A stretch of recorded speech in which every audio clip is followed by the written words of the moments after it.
생활을 해야 한다면 그 평생의 신앙 생활 가운데 반드시 넘어야 할 산이 있다면 그것은 바로 봉헌 생활입니다. 물론 신앙 생활이 봉헌 생활이다 라고 말할 수는 없지만 헌금은 그 사람의 신앙을 평가하는 데 있어서 하나의 기준이 될 수 있다는 사실은 분명합니다. 왜냐하면 봉헌 생활은 하나님을 향한 마음의 문제, 중심의 문제, 기준의 문제이기 때문입니다. 그래서 예수님께서도 내 보물이 있는 그곳에는 네 마음도 있느니라 하셨습니다. 성도 여러분, 이 말씀은 진리입니다. 부정할 수 없는 진리입니다. 왜냐하면 우리 역시도 내 물질이 가는 곳에 내 마음이 있고, 물질이 있는 곳에 열심을 더하고, 물질이 있는 곳에 정성을 더하기 때문입니다. 뒤집어 말씀드린다면 공짜로 받은 것, 공짜로 배우거나 가르치는 것, 그곳에는 마음도 열심도 정성도 소홀해지는 법이요, 가볍게 여기게 되는 것입니다. 그러므로 때론 이 봉헌 생활이 내 신앙을 평가하는 데 있어서 가장 큰 기준이 되기도 하는 거예요. 성도 여러분, 성도님들은 이 헌금 생활이 기쁨입니까? 아니면 부담이 되십니까?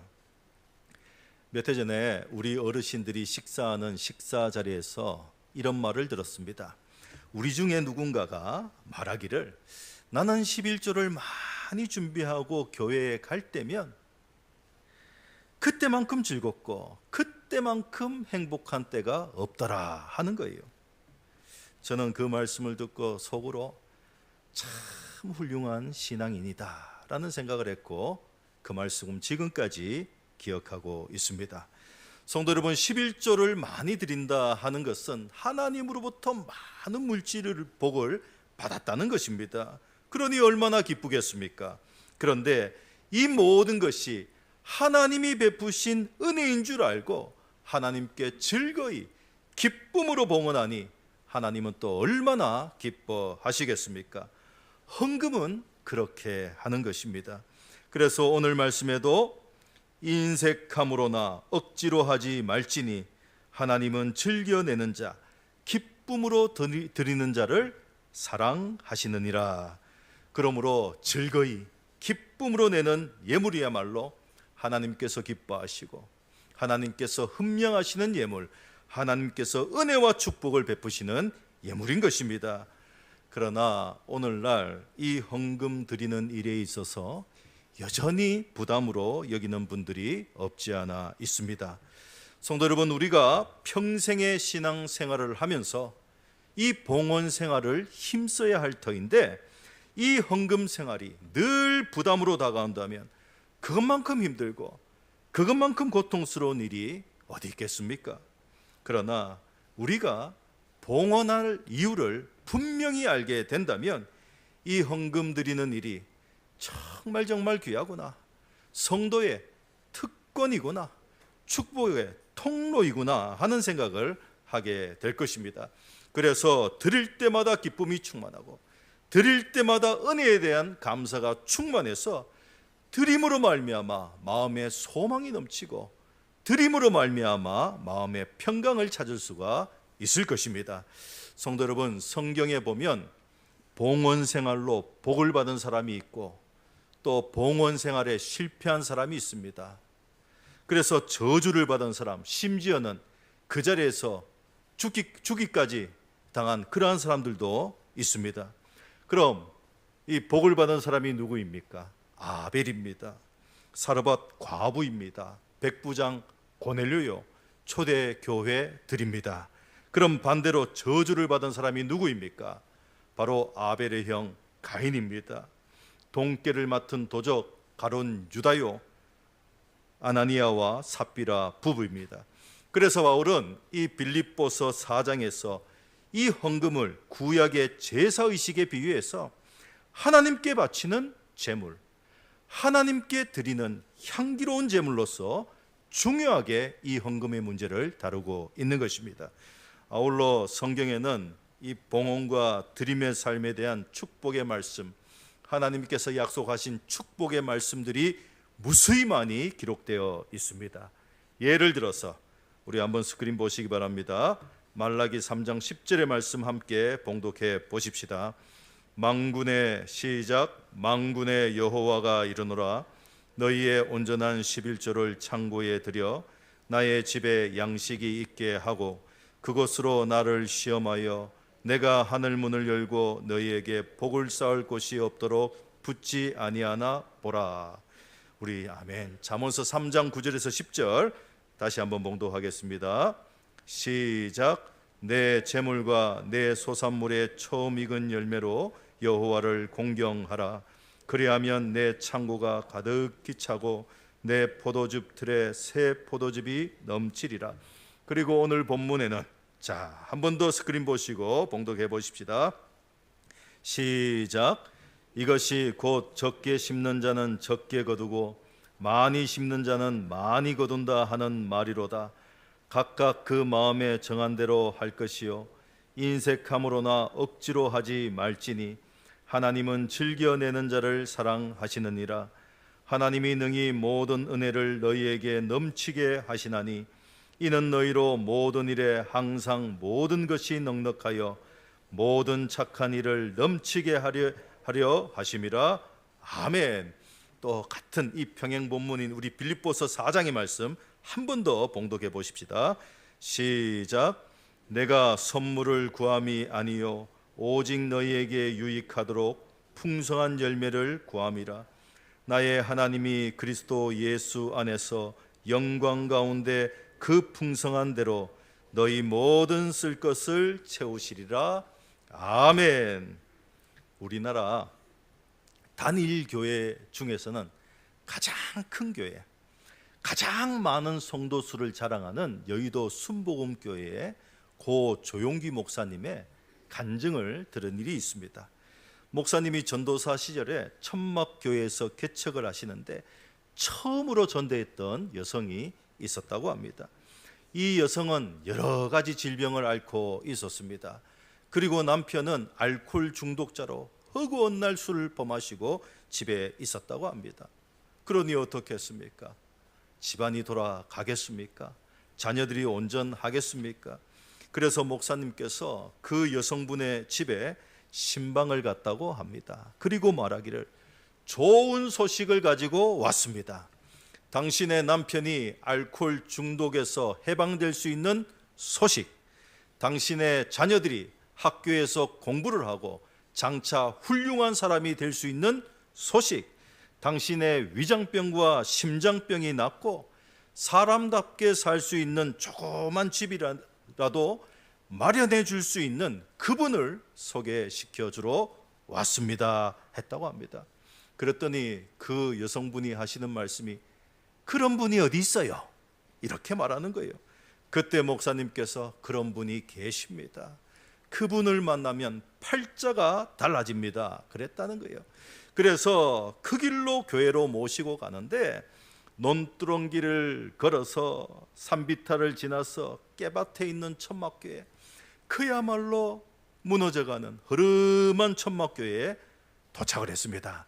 그랬더니 그 여성이 다시 한번 묻습니다. 도대체 그분은 어디에 계십니까? 목사님은 그분은 저 안에 계십니다 라고 말했다는 거예요.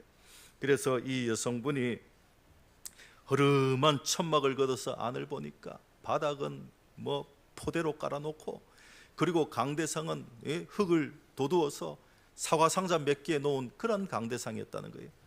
그리고 천막을 닫고 나오면서 배꼽을 잡고 깔깔깔깔 우는데 하는 말이 지 팔자나 내 팔자나 한 가지네 그랬다는 거예요. 그래서 목사님께서 맞습니다 아주머니, 아주머니 팔자나 내 팔자나 한 가지입니다, 한 가지입니다. 그러니 팔자를 고쳐줄 분을 같이 만나자고요. 그리고부터 교회를 나오는데 팔자를 고쳐준다 하는 말을 듣고는 한 번도 빠지지 않고 떠나가지 않더라는 것입니다. 어느 날에는 새벽 기도를 하는데 남편이 술이 만취가 되어서 찾아왔다고 합니다. 그리고 하는 말이, 어이, 너희들이 나 술 안 먹게 하려고 기도한다고? 그날로부터 술 맛이 얼마나 좋은지 몰라. 말도 못해. 응? 너희들의 기도가 내 술안주야 했다고 합니다.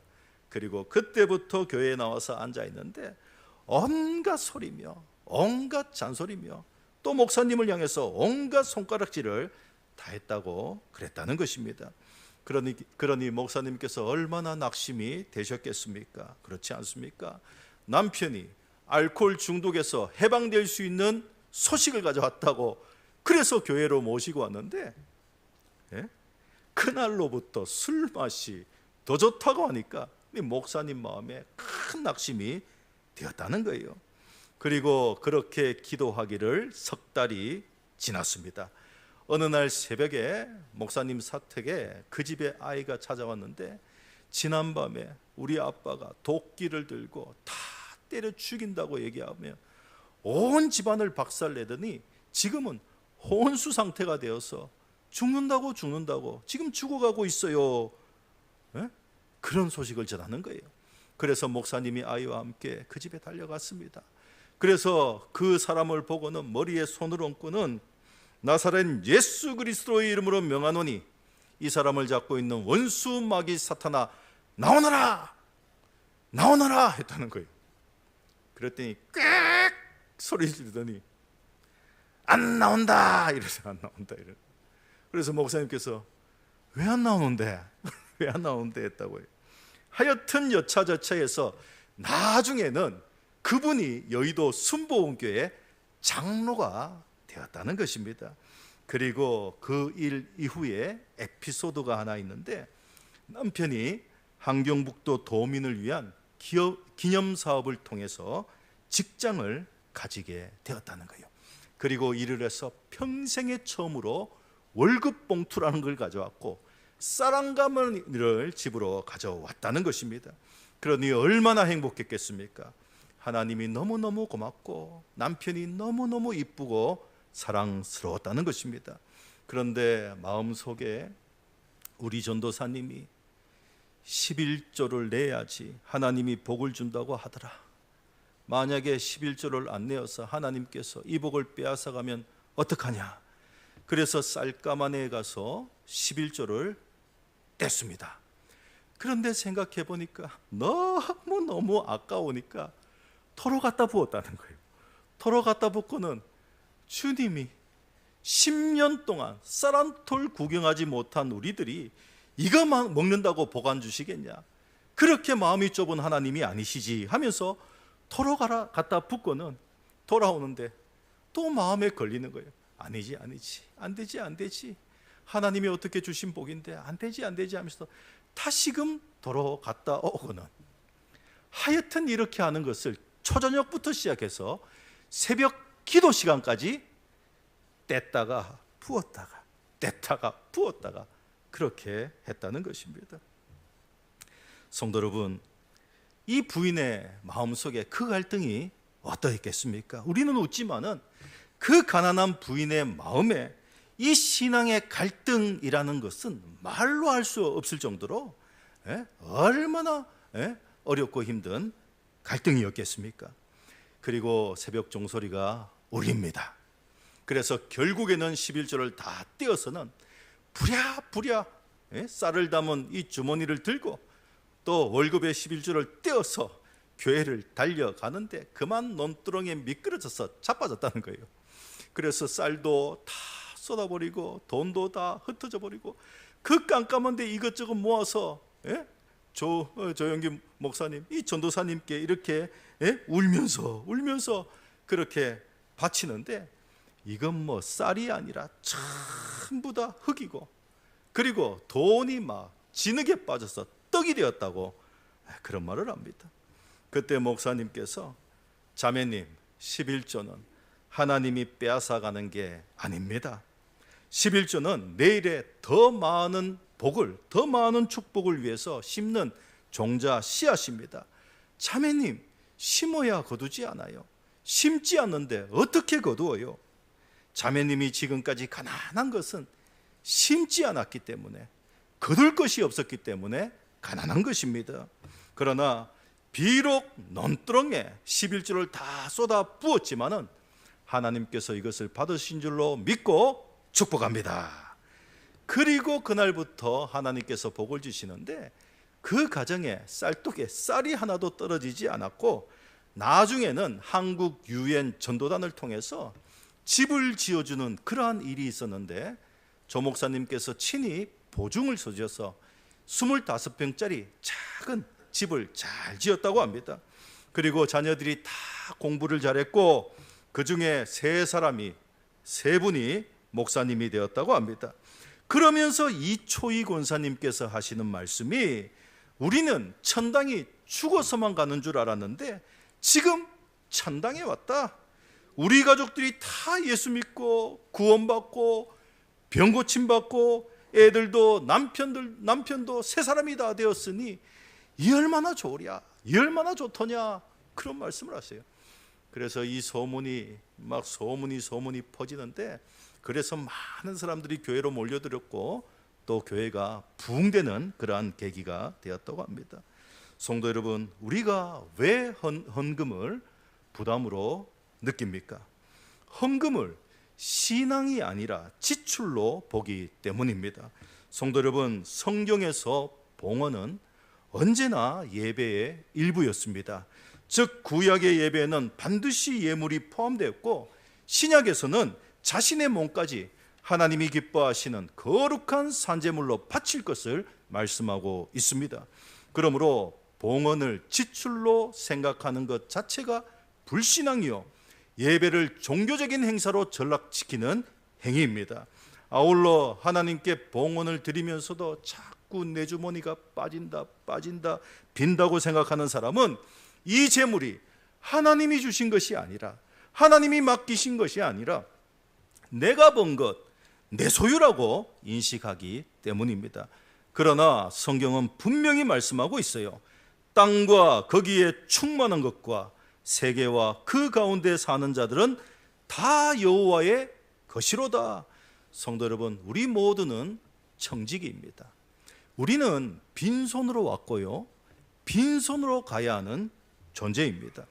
그러므로 청지기 신앙을 잃어버리고 은혜를 잊어버릴 때 봉헌은 더 이상 은혜와 감사가 아니라 계산과 부담으로 다가오게 되는 것입니다. 두 번째는 미래에 대한 불안 때문입니다. 그래서 사람들은 헌금하는 일을 주저하거나 망설이게 되고, 헌금하게 되면 미래에 예기치 않는 일이 일어났을 때 그 지출을 어떻게 내가 감당하겠는가, 이런저런 염려로 인해서 사람들은 헌금하는 일을 주저하게 된다는 사실입니다. 성도 여러분, 미래에 대한 이 불안을 가지고 헌금하는 사람들에게 나타나는 증후군이 있습니다. 그 증후군이 바로 if 신드롬, 만약에라는 것입니다.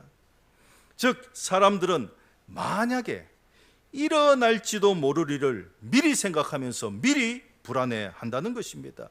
그러나 미래에 대한 불안은 주님께 내 모든 미래를 맡김으로써 해결될 수 있다는 사실을 알아야 합니다.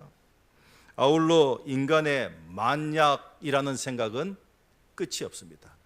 그 생각을 하기 시작하면 생각이 꼬리에 꼬리를 물고, 걱정이 걱정을 낳고, 염려가 염려를 낳고, 불안이 불안을 일으키기 때문에 이런 상황 속에서 우리는 결코 마음의 안정을 누릴 수가 없다라는 사실입니다. 그러므로 이런 미래에 대한 불안이 우리로 하여금 헌금에 대한 생각을 잘못하게 만드는 그러한 원인이 된다 하는 사실입니다. 성도 여러분, 오늘 본문은 이 헌금에 대해서 지출이 아니라 씨앗에 비유하고 심는 것에 비유하고 있습니다.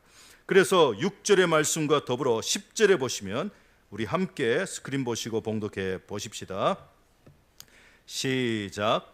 이것이 곧 적게 심는 자는 적게 거두고 많이 심는 자는 많이 거둔다 하는 말이로다.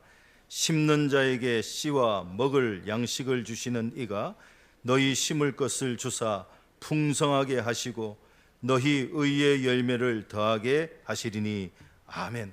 성도 여러분, 씨를 뿌리는 농부가 씨를 다 뿌려놓고 이제 빈손이 된 자신의 손을 보면서 야, 이제 내 손에 씨앗이 하나도 없구나, 나는 이제 빈털터리가 되었구나, 이렇게 생각하는 농부가 있겠습니까? 이런 농부는 없다는 것입니다. 농부는 없어진, 내 손에 없어진 씨앗을 보는 것이 아니라 심겨진 씨앗을 보는 거예요. 그래서 머지않아 추수 때에 풍성한 열매를 거둘 것을 생각합니다. 그리고 마음에는 야, 씨를 잘 뿌렸구나, 때마침 내가 씨를 잘 뿌렸구나, 이런 생각을 하고 살아간다 하는 사실입니다. 오늘 본문은 이 헌금도 추수의 원리와 대동소이하다는 것을 말씀하고 있습니다. 즉 헌금은 하나님 앞에 씨를 뿌리는 것과 같다 말씀하고 있습니다.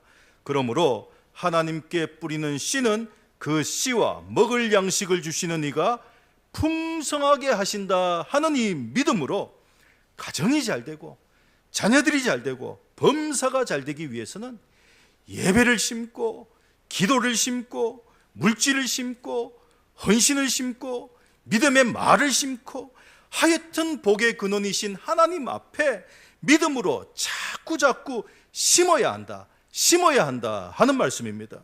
특별히 8절에는 하나님이 능히 모든 은혜를 넘치게 하신다, 너희로 모든 일에 항상 모든 것을 넉넉하게 하신다, 넘치게 하신다 하고 말씀하고 있습니다. 아울러 빌립보서 4장 19절에도 이 연보에 대한 말씀을 하시면서 나의 하나님이 그리스도 예수 안에서 영광 가운데 그 풍성한 대로 너희 모든 쓸 것을 채우시리라 말씀하고 있습니다.